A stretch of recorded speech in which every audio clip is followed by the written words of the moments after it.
من المشركين صدق الله العظيم. وقال رسول الله صلى الله عليه وسلم: لا يؤمن أحدكم حتى يكون هواه تبعا لما جئت به. وقال عليه الصلاة والسلام: من قال لا إله إلا الله مخلصا بقلبه دخل الجنة. قيل: وما إخلاصها يا رسول الله؟ قال: أن تحجزه عن محارم الله. وقال عليه الصلاة والسلام: ألا فليبلغ الشاهد منكم الغائب، أو كما قال النبي صلی اللہ علیہ وسلم. میرے محترم دوستوں، بزرگوں اور بھائیوں، اللہ نے اس انسان کو اپنی قدرت سے پیدا فرما کر انسان ہونے کا اعزاز دے کر تھوڑے سے عرصے کے لیے اس دنیا میں بھیجا ہے، اور اس انسان کا اصل ٹھکانہ اللہ نے آخرت کو بنایا ہے. یہ انسان، اس کا سفر ہے آخرت کی طرف. دنیا ایک گزرگاہ ہے اور دنیا میں یہ انسان مسافر ہے. لیکن بھولے سے یہ انسان یہ سمجھا کہ ہم دنیا میں زندہ رہنے کے لیے آئے ہیں. یہ انسان زندہ رہنے کے لیے نہیں آیا، بلکہ مر کر آخرت کی ہمیشہ کی زندگی کی طرف جانے کے لیے آیا ہے. کل نفس ذائقۃ الموت، ہر ایک نے جانا ہے اور اس دنیا سے جی ہاں رخصت ہونا ہے، اور آخرت کی زندگی ہمیشہ ہمیشہ کی ہے. وہاں کی تیاری کے لیے اللہ نے تھوڑی سی دیر کے لیے انسان کو یہاں بھیجا ہے. مسافر جو منزل کے قریب ہوتے ہیں خوش ہوتے ہیں، اور منزل پر پہنچ کر پھر اتر کر اپنے ٹھکانوں کو جاتے ہیں. اگر سواریاں منزل پر وقت سے پہلے پہنچ جائیں تو انسانوں کو خوشی ہوتی ہے. اللہ کے رسول صلی اللہ علیہ وسلم نے بھی فرمایا: کن فی الدنیا کأنک غریب او عابر سبیل. دنیا میں ایسے رہو جیسے کہ ایک پردیسی پردیس میں کسی حاجت کے لیے جاتا ہے اور وہاں رہتا ہے، اور پھر وہ اپنے ٹھکانے کی طرف لوٹتا ہے. اللہ نے آخرت کا تذکرہ کتنی دفعہ قرآن میں فرمایا: وَإِلَيْهِ تُرْجَعُونَ، کہ تم اللہ کی طرف لوٹائے جاؤ گے. اِنَّا لِلَّهِ وَإِنَّا إِلَيْهِ رَاجِعُونَ، ہم اللہ کے ہیں اور اللہ کی طرف لوٹ کر جانے والے ہیں. وَإِلَيْهِ الْمَصِيرُ، اور اسی کی طرف لوٹ کر جانا ہے. وَإِنَّا إِلَىٰ رَبِّنَا لَمُنْقَلِبُونَ، اور ہم اپنے رب کی طرف لوٹ کر جانے والے ہیں. تو اللہ کا شکر ہے کہ کروڑوں اور اربوں انسانوں میں سے اللہ نے کائنات میں سے ہمیں سب سے افضل انسان بنایا. کہ انسان کائنات کا مخدوم اور شہزادہ ہے. کتنی کائنات کو اللہ نے انسانوں کی خدمت میں لگایا تاکہ یہ انسان جس مقصد کے لیے پیدا کیا گیا ہے یکسوئی کے ساتھ اس مقصد پر یہ لگا رہے. اور دنیا میں آنے کا مقصد اللہ کی عبادت ہے. وما خلقت الجن والانس الا ليعبدون ما اريد منهم من رزق وما اريد ان يطعمون ان اللہ هو الرزاق ذو القوة المتین. یہ انسان اور جنات کو پیدا کرنے کا مقصد یہ اللہ کی عبادت ہے. یہ سب سے بڑا اعزاز ہے. اللہ کی بندگی میں آنا، اللہ کی چاہتوں کو جو احکام کی صورت میں ہے پورا کرنا، اور اللہ کی ناپسندیدہ باتوں سے اپنے آپ کو بچا کر اپنی زندگی کو پاکیزہ بنانا، یہ سب سے بڑا مقصد ہے. جی ہاں، اسی لیے حضور صلی اللہ علیہ وسلم نے فرمایا کہ جس نے لا الہ الا اللہ اخلاص کے ساتھ کہا تو وہ جنت میں داخل ہوگا.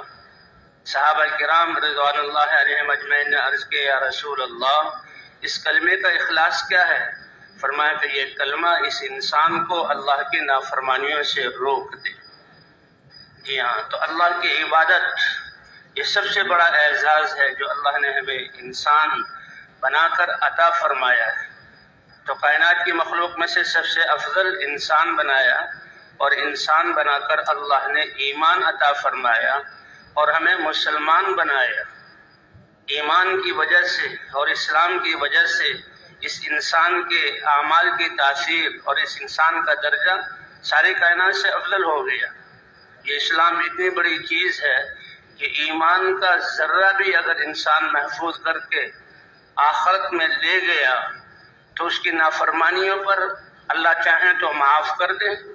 اللہ کا حکم سب سے بڑی طاقت والی چیز ہے، اور اگر اللہ چاہیں تو سزا دیں.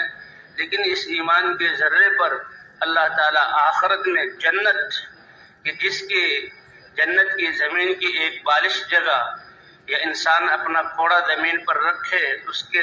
چمڑے کے نیچے جو باریک سی لکیر کی جگہ آ جائے، فرمائے دنیا اور دنیا میں جتنے خزانے ہیں اس سے زیادہ بہتر ہے.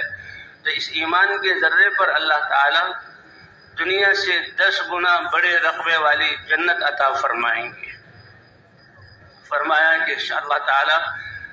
انبیاء کو شفاعت کا حق دیں گے، انبیاء شفاعت کریں گے، حضرت محمد صلی اللہ علیہ وسلم شفاعت کریں گے،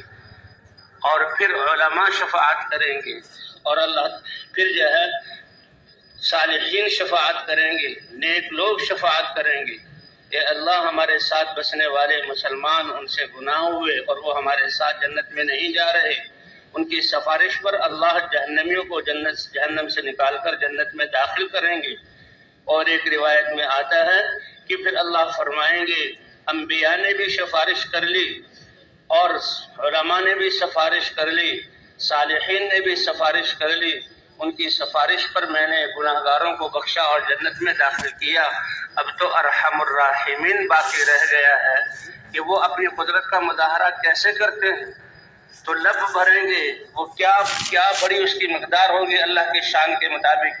3 دفعہ لب بھر کر جہنمیوں کو جہنم سے نکال کر اللہ جنت میں داخل فرمائیں گے. یہ ایمان کی قیمت ہے. جی ہاں، تو سب سے بڑی دولت ایمان ہے. اللہ نے ہمیں انسان بنایا اور انسان بنا کر اللہ نے ایمان عطا کیا اور ہمیں مسلمان بنایا. اس ایمان اور اسلام پر اللہ نے دنیا اور آخرت کے حالات کو مربوط کیا. فرمائے امت مسلمہ جب اللہ کے دین پر چلنے والی بن جائے، ان کی زندگیاں پاکیزہ ہو جائیں، حالات کا تعلق غیر قوموں سے نہیں ہے، حالات کا تعلق انسان اور ایمان والوں کے اعمال پر ہے. ان کے ایمان اور اعمال پر اللہ دنیا کو امن کا گہوارہ بنا دیں گے، اور ان کے ایمان اور اعمال کی وجہ سے، دین کی محنت کی وجہ سے ایسا امن قائم ہوگا کہ وہ قومیں جو اللہ کو نہیں مانتی، نافرمان بن کر دنیا میں زندگی بسر کر رہی ہیں، ان کے اعمال پر حالات موقوف نہیں ہیں. ایمان والوں کے ایمان پر اللہ تعالیٰ ان کی جانوں کو، ان کی مالوں کو اور ان کی عزتوں کو اور ان کے علاقوں کو محفوظ فرمائیں گے. حتیٰ کہ یہ جانور جو انسان کی خدمت کے لیے اللہ نے بنائے، یہ بھی ہلاکت سے محفوظ رہیں گے. اسی لیے جب کوئی بچہ بھی اپنے گھر سے علم سیکھنے کے لیے نکلتا ہے کہ اللہ کے علم کیا ہے، کہ اللہ کیا چاہتے ہیں، اللہ کی کیا منشا ہے، اللہ کے کیا احکام ہیں، کہ ان کو معلوم کر کے میں خود بھی اس پر عمل کروں گا. اور لیحیی بہ الاسلام، اور اس علم کو حاصل کر کے میں دنیا میں پھیلاؤں گا تاکہ دنیا والے اس علم پر آ جائیں. تو اس کے نکلنے پر فرشتے اس کے لیے دعائیں کرتے ہیں، سمندر کی مچھلیاں اس کے لیے دعائیں کرتی ہیں، فضاؤں کے پرندے اس کے لیے دعائیں کرتے ہیں، حتیٰ کہ بلوں میں، زمین کی اندھیریوں میں رہنے والی چیونٹیاں بھی اس کے لیے دعا کرتی ہیں. کہ اس کے اس نیت سے نکلنے کی وجہ سے اللہ فضاؤں میں ایسی نورانیت پیدا کرتے ہیں کہ جس کا احساس ان جانوروں کو بھی ہوتا ہے کہ علم یہ وہ دولت ہے، یہ علم کو حاصل کرے گا، اس پر خود عمل کرے گا اور عمل کر کے پھر اس کو دنیا میں پھیلائے گا اور دنیا امن کا گہوارہ بنے گی، ہمارے جان اور مال بھی محفوظ ہوں گے. وَلَوْ أَنَّ أَهْلَ الْقُرَىٰ آمَنُوا وَاتَّقَوْا لَفَتَحْنَا عَلَيْهِمْ بَرَكَاتٍ مِّنَ السَّمَاءِ وَالْأَرْضِ. اگر یہ بستیوں والے ایمان والے بن جاتے ہیں، اللہ کی ذات کو پہچان کر، اللہ کی صفات کو پہچان کر اس پہ یقین کر لیتے اور اپنی زندگیوں کو پاکیزہ اللہ کے احکام کے مطابق بنا لیتے اور اللہ کے نافرمانیوں سے پاکیزہ کر لیتے، تو زمین اور آسمان کی برکتوں کے دروازے ان کے لیے کھول دیتے. من عمل صالحا من ذکر او انثى وهو مؤمن فلنحيينه حياة طيبة ولنجزينهم اجرهم باحسن ما كانوا يعملون. کہ تم میں سے جو مرد ہو یا عورت ہو، ایمان کی حالت میں جو نیک کام کرے گا تو ہم اس کو پاکیزہ زندگی، عافیت والی، عزت والی، کامیابی والی زندگی دنیا میں عطا فرمائیں گے، اور ان کے اعمال کا اجر آخرت میں اللہ اپنی شان کے مطابق دیں گے۔ ایمان کی وجہ سے انسان کے اعمال کی قیمت بنتی ہے۔ اگر ایمان نہیں، انسان کسی دوسرے کے ساتھ بھلائی کرتا ہے، اللہ کی مخلوق کو کھلاتا پلاتا ہے، اللہ کی مخلوق کو کوئی چیز دیتا ہے، ان کو مشکلات کو دور کرتا ہے، تو اللہ اس کا بدلہ دنیا ہی میں دے دیں گے۔ ایمان کے بغیر یہ اعمال، اس کا بدلہ دنیا ہی میں مل جائے گا، آخرت میں اس کا کوئی اجر نہیں۔ حدیث پاک میں آتا ہے کہ فرشتوں کی 2 جماعتیں اللہ تعالیٰ نے بھیجی، اور اپنا اپنا کام کر کے وہ فضاؤں میں آسمانوں کی طرف گئیں، تو فضاؤں میں ملاقات ہوئی۔ ایک جماعت نے دوسری جماعت سے پوچھا کہ تم کہاں سے آ رہے ہو؟ ایک نے بتایا کہ ہم تو ایک کافر تھا اور اس کی موت کا وقت قریب تھا، اور اس نے موت کے وقت میں اپنے خادموں سے، اپنے رشتہ داروں سے ایک اپنی چاہت کا اظہار کیا کہ میرے تالاب سے مچھلی کا شکار کرو اور مچھلی پکا کر مجھے کھلا دو، میری آخری خواہش یہ ہے۔ تو اس کا جو آدمی تالاب میں مچھلی پکڑنے کے لیے جال ڈالنے لگا یا کانٹا جو ڈالا، تو تالاب میں کوئی مچھلی نہیں تھی۔ اللہ نے ہمیں حکم دیا فرشتوں کو کہ جاؤ سمندر سے مچھلی پکڑ کر اس کے تالاب میں ڈال دو کہ وہ کانٹے میں آ جائے۔ تو ہم نے وہ مچھلی پکڑی، تالاب میں ڈالی، تالاب سے کانٹے میں آئی اور اس نے وہ کھائی اور اس کی روح نکل گئی۔ دوسری جماعت تم کہاں سے آئے ہو؟ کہ ہم ایک ایمان والے اللہ کے نیک بندے کے پاس سے آئے، اس کے بھی سکرات کا وقت تھا، آخری لمحات تھے، سانس لینے والا تھا، اس کو پیاس لگی ہوئی تھی، اور پیاس کی شدت میں اس نے پانی کو طلب کیا، اور پانی اس کے گھر میں برتن موجود تھا۔ اپنے آدمی کو اس نے حکم دیا کہ گلاس بھر کے پانی لے آؤ تاکہ میں پی لوں۔ اللہ نے حکم دیا کہ اس پانی تک پہنچنے سے پہلے اس کے مٹکے یا سراہی کو یا نان کو توڑ دو کہ پانی گر جائے اور میرا یہ نیک بندہ پانی نہ پی سکے، پیاس کی حالت میں اس کو موت آئے۔ تو ہم نے وہ مٹکا جا کے توڑ دیا، اور اتنے میں اس نیک آدمی کی، ایمان والے کی روح نکل گئی۔ تو یہ بڑا ایک عجیب معاملہ تھا، حیران کن معاملہ تھا۔ اللہ کے دربار میں حاضر ہوئے، اللہ کی بارگاہ میں عرض کیا فرشتوں نے، تو اللہ تعالیٰ نے فرمایا اے فرشتوں، یہ کافر، اس نے دنیا میں بھلائیاں کی تھی میری مخلوق کے ساتھ،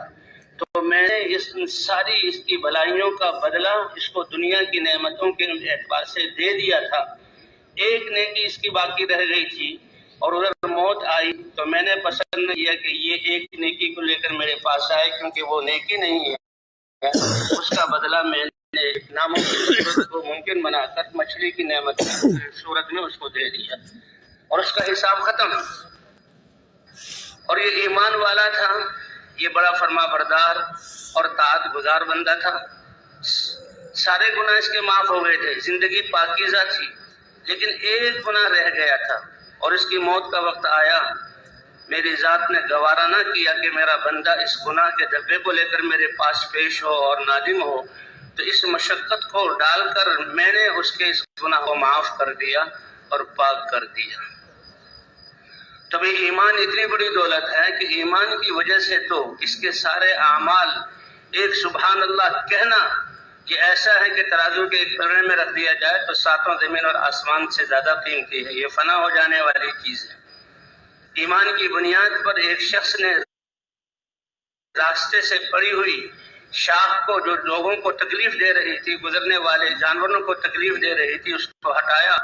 تو اللہ کو اتنا عمل یہ پسند آیا کہ اسی شاخ کو ہٹانے کی وجہ سے مغفرت فرما دی۔ لیکن اس کی بنیاد یہ ایمان ہے۔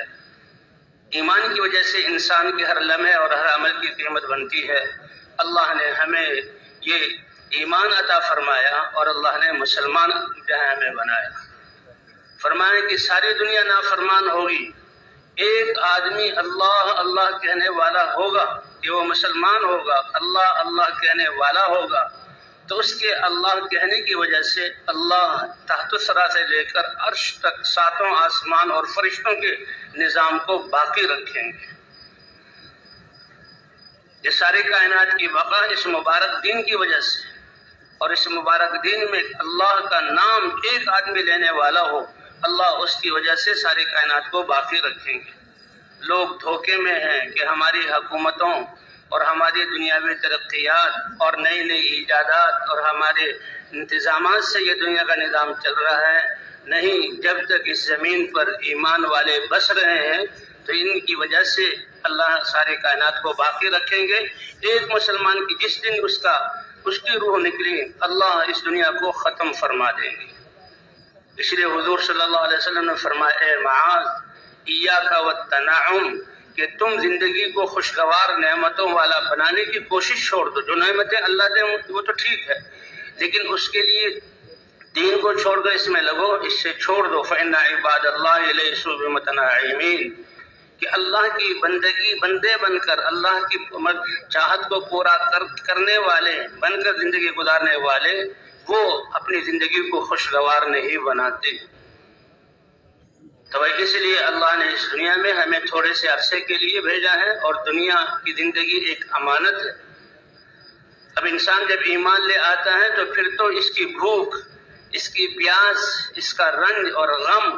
اور تکلیف یہ بھی نیکی بنا کر لکھ دی جاتی ہے۔ حتیٰ کہ اللہ کے راستے میں جہاد کرنے والا نکل کر اللہ کے دین کو زندہ کرنے کے لیے میدانوں میں اترنے والا دعوت دیں گے، اللہ کی طرف بلائیں گے، دعوت قبول کر لی، دین سکھائیں گے، پھر آگے مراحل طے کریں گے۔ اس نے بھی جو گھوڑا اللہ کے راستے میں نکلنے کے لیے اور اپنی جان کو قربان کرنے کے لیے باندھا ہے، وہ گھوڑا جو چکر لگاتا ہے وہ بھی نیکی بنا کر اس گھوڑے والے کے لیے لکھا جاتا ہے۔ حتیٰ کہ اس کی لید اور پیشاب کو بھی قیامت میں تولا جائے گا، اور اس جہاد کی نیت سے گھوڑا پالنے والے کی کہ اعمال میں اس کو تولا جائے گا۔ تو یہ بھوک اور پیاس یہ ایک مانوی چیز ہے، لیکن اس کا بھی وزن ہوگا۔ حضور صلی اللہ علیہ وسلم ایک سفر میں تھے، ایک صحابی ساتھ تھے، وہ حضور صلی اللہ علیہ وسلم کی خدمت میں کچھ پوچھنے کے لیے آئے، اور حضور کے جب قریب ہوئے تو جھٹکا سا لگا، اور کمزوری کی وجہ سے وہ گردن کے بل گرے اور ان کی روح نکل گئی۔ اب وہ تو کمزوری سے گر گئے، موت آ گئی، روح نکل گئی۔ صحابہ ان کی طرف دوڑے تو حضور صلی اللہ علیہ وسلم نے اور ان کو لیا، لٹایا۔ صحابہ حضور صلی اللہ علیہ وسلم نے فرمایا، اے میرے صحابہ، میرے اس صحابی کے پیٹ سے کپڑا اٹھاؤ اور اس کے پیٹ کو دیکھو۔ تو جو دیکھا تو پیٹ بالکل خالی، پسلیاں ہڈیاں نظر آ رہی ہیں، اور پیٹ کی کھال جو ہے وہ کمر سے ملی ہوئی ہے، وہ بالکل خالی، بھوک کی وجہ سے۔ تو صحابہ بڑے حیران ہوئے، یا رسول اللہ، آپ کو کس بات سے پتہ لگا کہ یہ بھوکا ہے اور آپ نے حکم دیا کپڑا ہٹاؤ؟ فرمایا، اس کی روح کے نکلتے ہی میں نے دیکھا کہ جنت سے حوریں جنت کے دسترخوان اور کھانے لے کر آئی ہیں اور اس کے منہ میں ڈال رہی ہیں۔ مجھے پتہ لگ گیا کہ میرے اس صحابی کی موت جو ہے اللہ کے راستے میں نکل کر بھوک پر آئی ہے۔ تو بھی اللہ نے ہمیں یہ ایمان کی دولت عطا فرمائی، اور پھر اللہ نے حضرت محمد صلی اللہ علیہ وسلم کی امت میں بنا کر جو ہے اللہ نے حضرت محمد صلی اللہ علیہ وسلم کی محنت عطا فرمائی۔ حضور صلی اللہ علیہ وسلم نے فرمایا، انا حظکم من النبیین، میری امت اپنے نصیبے اور جو ہے قسمت پر فخر کرو کہ ہر قوم کے لیے اللہ نے ایک نبی بھیجا، اور دنیا اور آخرت میں اس کی نسبت اللہ کے ہاں وہ نبیوں کے ساتھ ہوگی۔ یہ نوح علیہ السلام پر ایمان لانے والے ہیں، یہ ابراہیم علیہ السلام کی قوم ہے، یہ شعیب علیہ السلام پر ایمان لانے والے، ہود علیہ السلام کی قوم، صالح علیہ السلام کی امت، اور یہ بہت بڑی امت موسیٰ علیہ السلام کی۔ فرمایا تمہاری نسبت سید المرسلین اللہ کے حبیب حضرت محمد صلی اللہ علیہ وسلم کے ساتھ ہے، کہ یہ حضرت محمد صلی اللہ علیہ وسلم کی امت ہے۔ فرمانا حظکم من النبیین، نبیوں میں نصیبہ اللہ نے تمہارا اتنا اونچا کیا کہ مجھے بس تمہارا نبی بنا کر بھیجا۔ لکل قوم ہاد وان من امت الا خلا فیہا نذیر، کیونکہ انسان کی فطرت ہے کہ جب محنت نہ ہو تو یہ پھر انسان تنزل کی طرف جاتا ہے اور زوال کی طرف۔ اس لیے جب نبیوں کی نبی چلے جاتے، محنت چھوٹ جاتی